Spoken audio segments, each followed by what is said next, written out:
Hello students, are you fine?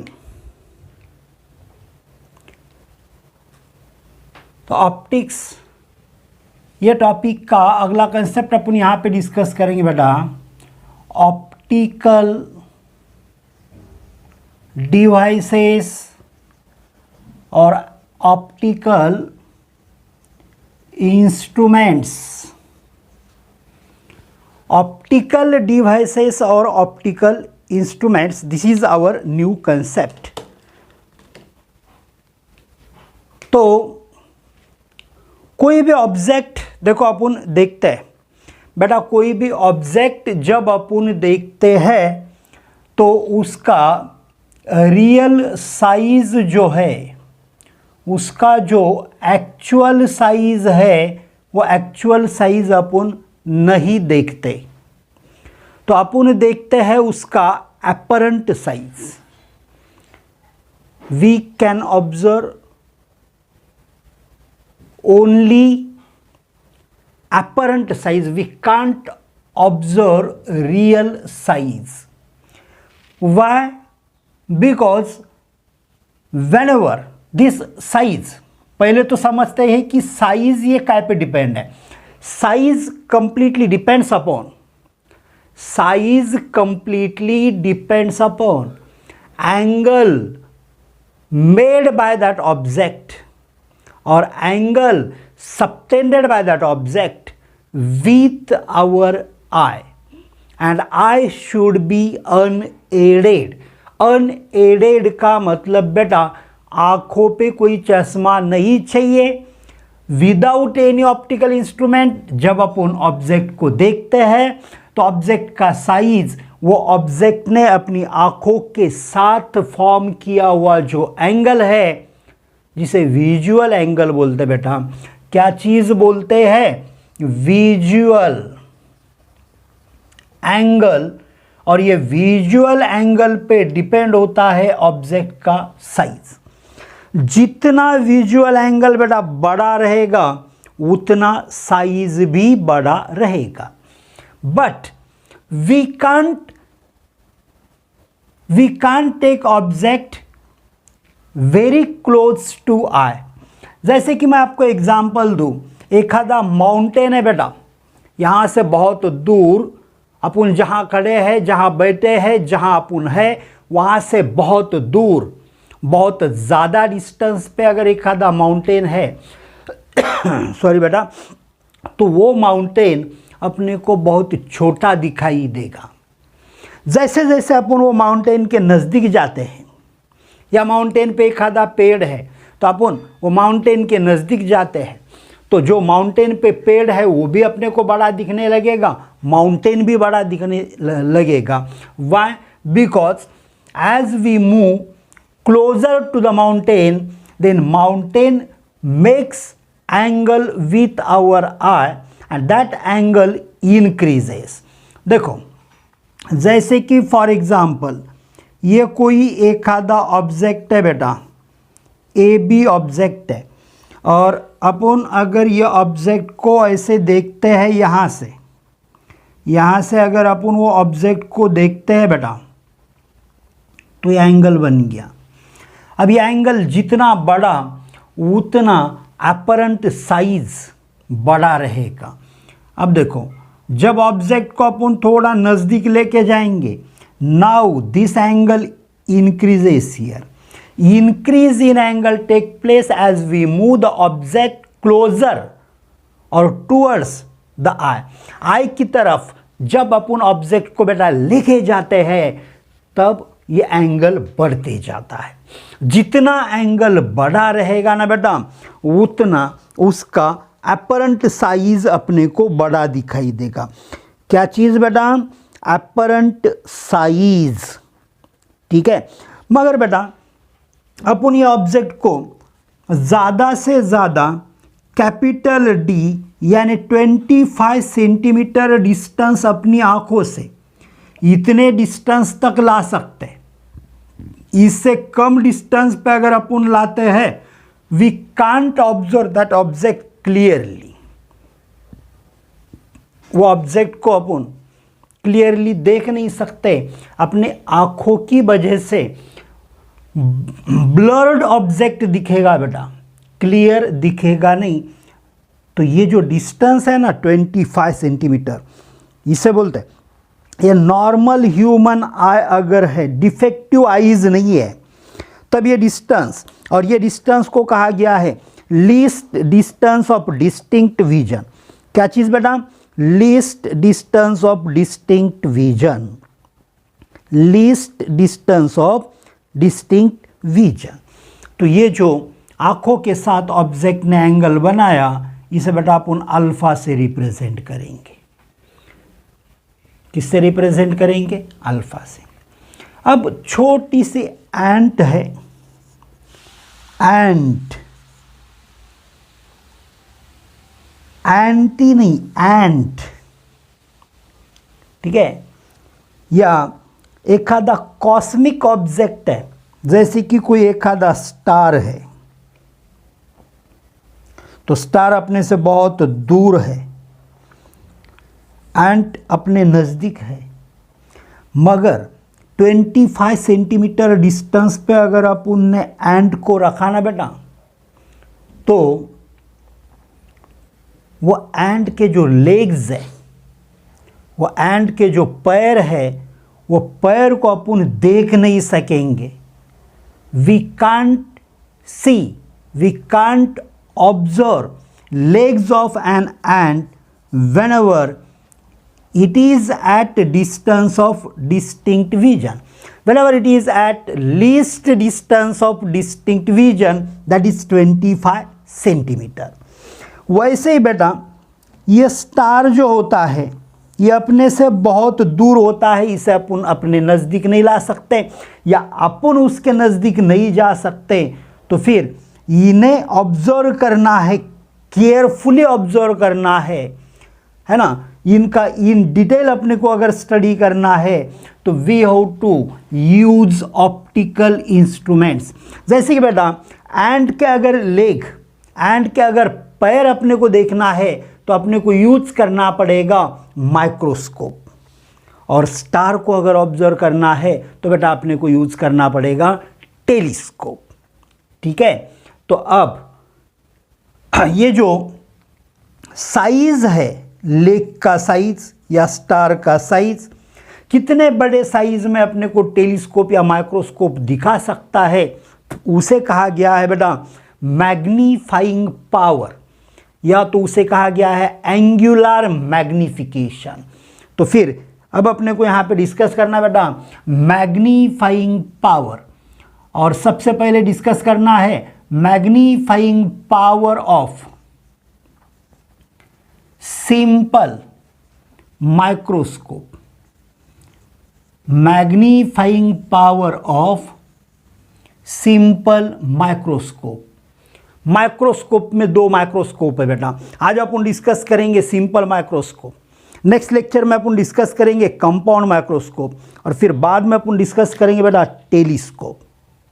ठीक है, magnifying power of simple microscope. ये magnifying power जो है ना, ये डिफाइन किया जाता है बेटा, it is the ratio, magnifying power is nothing but what, ratio.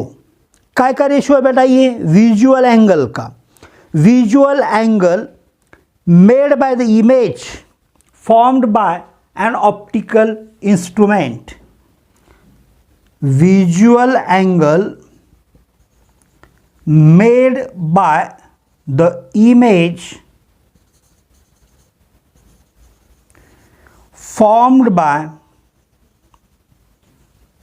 optical or an optical instrument। ये एक एंगल हो गया बेटा, visual angle made by the image. कौन सा इमेज किसने फॉर्म किया? ऑब्जेक्ट का इमेज किसने फॉर्म किया? Optical instrument. ऑप्टिकल इंस्ट्रूमेंट यानी कौन बेटा? सिंपल माइक्रोस्कोप या कंपाउंड माइक्रोस्कोप या तो टेलीस्कोप। ठीक है, तो इन्होंने फॉर्म किया हुआ जो एंगल है, इमेज ने जो फॉर्म किया हुआ एंगल है, ये इंस्ट्रूमेंट ने जो इमेज बनाया ऑब्जेक्ट का, उसने जो फॉर्म किया हुआ एंगल है, उसे अपन बेटा बीटा से रिप्रेजेंट करेंगे। ये बीटा के साथ रेशियो यानी divided by what, visual angle made by the object, visual angle made by the object when placed at least distance of distinct vision, DDL नहीं, DDV, distance of distinct vision, distance of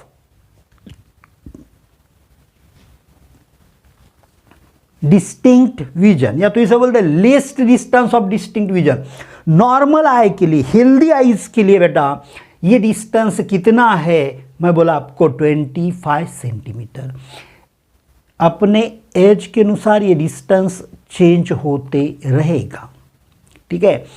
मगर अपनी आंखें अगर तंदुरुस्त है, कोई भी as हो, तो ये डिस्टेंस है 25 सेंटीमीटर, ठीक है बेटा। अब magnifying power of simple microscope का फॉर्मूला अपन यहाँ पे डिराइव करेंगे। एक तो बात यहाँ पे, magnifying power is equals to what बेटा, बीटा अपॉन अल्फा। बीटा को डिवाइड बाय अल्फा करना होगा, बीटा का रेशियो लेना है बेटा अल्फा के साथ, ठीक है। बीटा का रेशियो लेना है अल्फा के साथ। अब simple microscope is nothing but what, single convex lens. बेटा ध्यान में रखना कि ये सिंपल माइक्रोस्कोप क्या चीज़ है। तो ये सिंपल माइक्रोस्कोप ये जो है, ये एक सिंगल कॉन्वेक्स लेंस है बेटा। किताब के छोटे छोटे जो लेटर्स होते हैं, अक्षर रहते हैं, इन्हें अगर अपने को पढ़ना है तो एक सिंगल कॉन्वेक्स लेंस अपन यूज कर सकते हैं, जिसे मैग्नीफाइंग ग्लास भी कहा जाता है, मैग्नीफाइंग लेंस भी कहा जाता है। बेटा वॉच मेकर्स जनरली इसे यूज करते हैं, वॉच मेकर्स इसे यूज करते हैं, ठीक है ना। छोटे छोटे पार्ट्स देखने के लिए इसका यूज किया जाता है। सिंपल माइक्रोस्कोप यानी मैग्नीफाइंग ग्लास और मैग्नीफाइंग लेंस बोलना इसे। अब देखो सबसे पहले इमेज फॉर्मेशन देखेंगे अपन। It is nothing but single convex lens. ये एक सिंगल कॉन्वेक्स लेंस है बेटा। This is the principal axis. यहां कहीं तो फोकस रहेगा। अब अपने को ऑब्जेक्ट ऐसे रखना है within the focus. We have to place an object within the focus,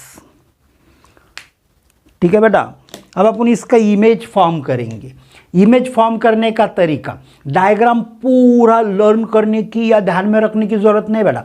जैसे मैं डायग्राम ड्रॉ करने के लिए कुछ ट्रिक बताऊंगा, वो ट्रिक ध्यान में रखना। देखो एक रे निकालना ऐसे parallel to the principal axis. आप ये पढ़ चुके हो 10th स्टैंडर्ड में ही।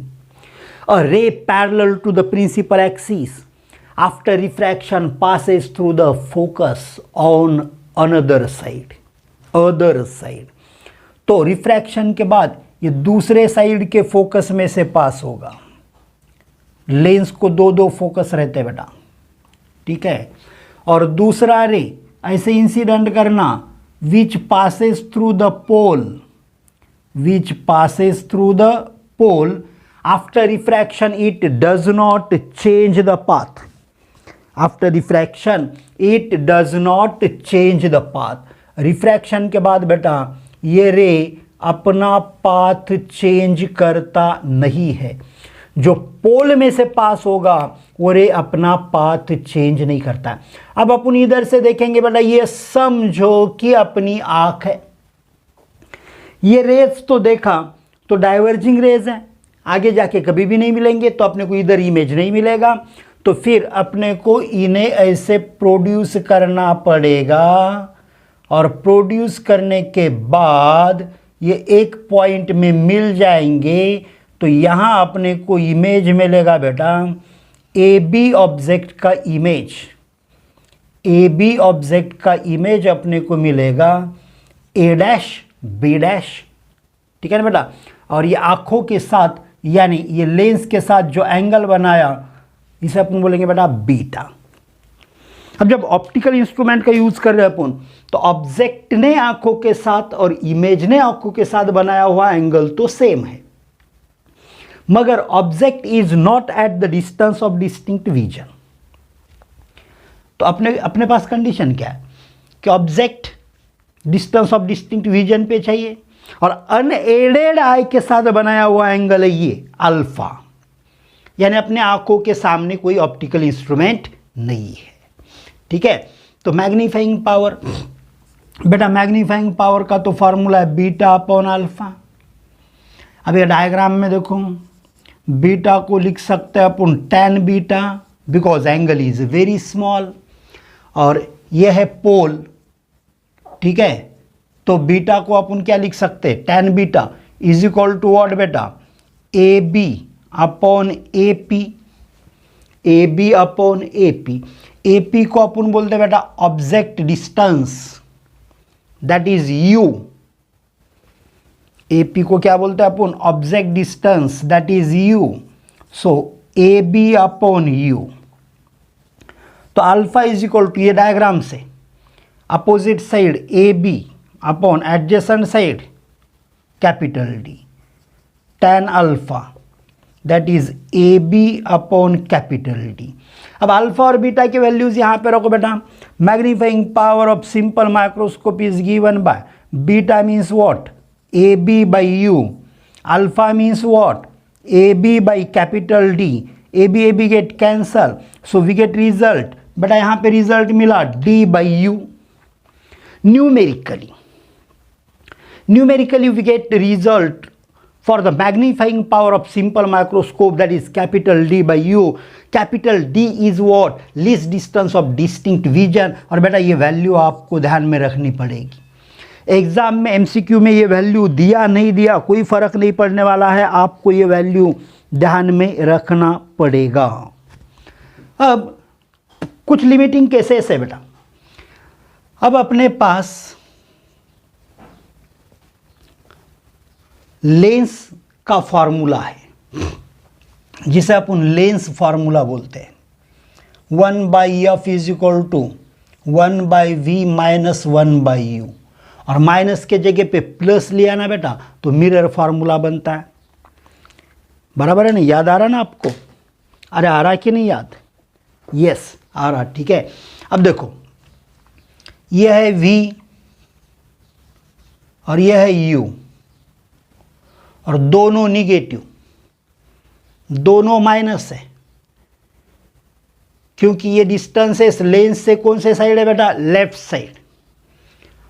तो 1/f is equal to 1/- v minus 1/-u। So 1/f is equal to minus 1/v, ये माइनस माइनस हो गया प्लस 1/u। कैपिटल डी से थ्रू आउट मल्टीप्लाई करो बेटा। Capital D by F is equal to minus capital D by V plus 1 capital D by U, capital D by U. और अगर अपन consider करते हैं, क्या कंसीडर करते हैं? जो इमेज फॉर्म किया सिंपल माइक्रोस्कोप ने, अगर वो इमेज है बेटा at the distance of distinct vision, if this image is at the distance of distinct vision, ये इमेज कहाँ है बेटा? At the distance of distinct vision, यानी v का वैल्यू v मिनिमम बन गया, v का वैल्यू v मिनिमम बन गया, और ये अप्रॉक्सीमेटली बन गया बेटा कैपिटल डी। क्या बन गया ये? Capital D. Approximately suppose it is capital D, क्या बन गया बेटा, कैपिटल डी बन गया। तो फिर मैग्निफिकेशन यानी मैग्नीफाइंग पावर, एंगुलर मैग्निफिकेशन यानी मैग्नीफाइंग पावर, ये अपने को मैक्सिमम मिलेगा। वी मिनिमम है ना, और कितना, कैपिटल डी। तो ये फार्मूला क्या बनेगा बेटा, D by F is equal to minus D by capital D plus D by U. तो डी बाई कैपिटल डी, ये -1 आया बेटा, -1 को लेफ्ट साइड लाओ, +1, 1 plus D by F is equal to क्या आया बेटा, D by u. And D by u is what, अरे डी बाई यू आपके पास क्या है बेटा, magnifying power of simple microscope और angular magnification, and it is maximum, it is maximum. और अगर V मैक्सिमम बन गया, इफ V बिकम्स मैक्सिमम, और बोले कितना बना, और बोले मैक्सिमम बना, तो मैक्सिमम कितना बना, तो बोले इमेज फॉर्म हो गया at infinity. Suppose image is formed at infinity, so V maximum कितना हो सकता है, infinity. So magnifying power is minimum, और कितना आएगा बेटा, देखो ये इंफिनिटी बना, तो समथिंग अपॉन इंफिनिटी इज 0, तो D by u is equal to D by F आएगा। D by u is equals to what बेटा, D by F. D by u is equals to what, D by F, है ना। This is minimum magnifying power of simple microscope. तो ये दो अलग अलग cases अच्छे से ध्यान में रखना बेटा। इन पे डिपेंड कोई सवाल होगा, इन पे डिपेंड कोई न्यूमेरिकल होगा, इन पे डिपेंड कोई एमसीक्यू टाइप न्यूमेरिकल होगा, तो आपको आसानी से सॉल्व करने आना चाहिए। ऐसा ही फॉर्मूला आपने को डिराइव करना है बेटा फॉर कंपाउंड माइक्रोस्कोप। ये हो गया सिंपल माइक्रोस्कोप, फिर कंपाउंड माइक्रोस्कोप और फिर टेलीस्कोप। यहाँ पे फिर अपना टॉपिक एंड हो जाएगा जब अपन मैग्नीफाइंग पावर फाइंड करेंगे कंपाउंड माइक्रोस्कोप और टेलीस्कोप का। और ये डिस्कशन होगा बेटा अपना नेक्स्ट लेक्चर में। आज के लेक्चर के लिए अपन यहीं पे रुकते हैं बेटा। ओके बेटा, बाय, थैंक यू।